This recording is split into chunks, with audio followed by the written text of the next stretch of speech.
Assalamualaikum warahmatullahi wabarakatuh. Perkenalkan nama saya Firananda Putri dengan NIM 170962204. Hari ini saya akan mempresentasikan hasil proposal bisnis saya tentang urban retro, tas trendy menggunakan kain perca dalam gaya metropolitan. Yang pertama itu ada gambaran umum usaha, yang pertama itu ada tren gaya urban retro. Ini jadi ada banyak kemungkinan di pasar produk-produk dengan desain dan estetika urban klasik, terutama dari konsumen yang menghargai keaslian dan individualitas. Yang kedua itu kesadaran lingkungan, jadi tas tambal sulam ini adalah suatu pilihan karena pembeli ini yang peduli lingkungan mencari produk yang ramah lingkungan dan berkelanjutan saat membuat keputusan pembelian. Yang ketiga ada membangun kolaborasi dengan desainer, jadi memiliki kesempatan untuk bekerja dengan desainer regional atau bahkan asing dapat meningkatkan daya tarik produk dan menciptakan prospek kemitraan yang menguntungkan.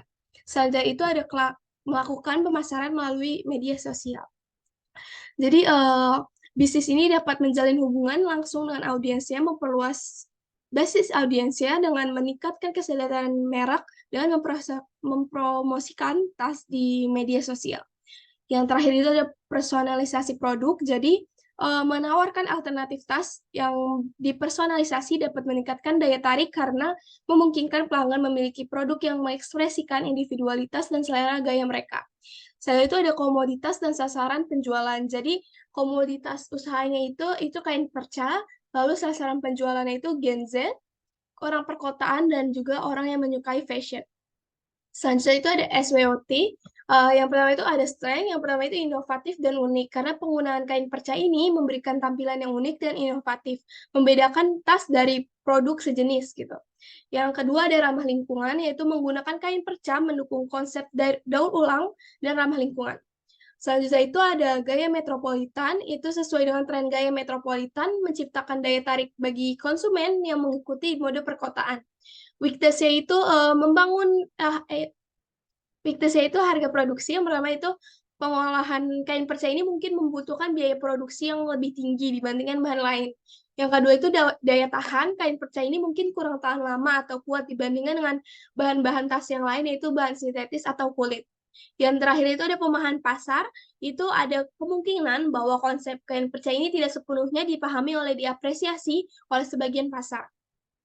Selanjutnya itu ada opportunity, yang pertama itu tren berkelanjutan, jadi kesadaran akan berkelanjutan ini dapat menjadi peluang besar dengan banyak konsumen yang mencari produk ramah lingkungan.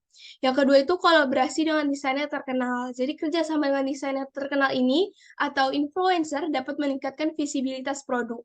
Yang ketiga itu ekspansi produk. Ini pengembangan produk tambahan atau variasi desain dapat menarik lebih banyak konsumen. Yang terakhir itu ada threats, yang pertama itu konkurensi intensif. Jadi pasar mode ini dapat sangat kompetitif dan produk sejenis dapat menawarkan fitur dan harga yang lebih menarik. Jadi yang kedua itu perubahan tren mode. Tren mode ini kan dapat berubah dengan cepat, sehingga ada risiko bahwa gaya menggunakan kain perca ini mungkin menjadi ketinggalan zaman. Yang ketiga ini pemahaman merek. Itu jika merek tidak dikomunikasikan dengan baik, konsumen mungkin kesulitan memahami filosofi atau nilai dari penggunaan kain perca. Selanjutnya itu ada cash flow. Cash flow yaitu yang pertama itu cash inflow-nya misalnya ada 55 juta. Dan proyeksi pengeluarannya itu pengeluaran pembelian perlengkapan ada 6.855.000. Yang kedua itu pengeluaran biaya yang habis itu 660.000 seperti kain perca dan lain-lain.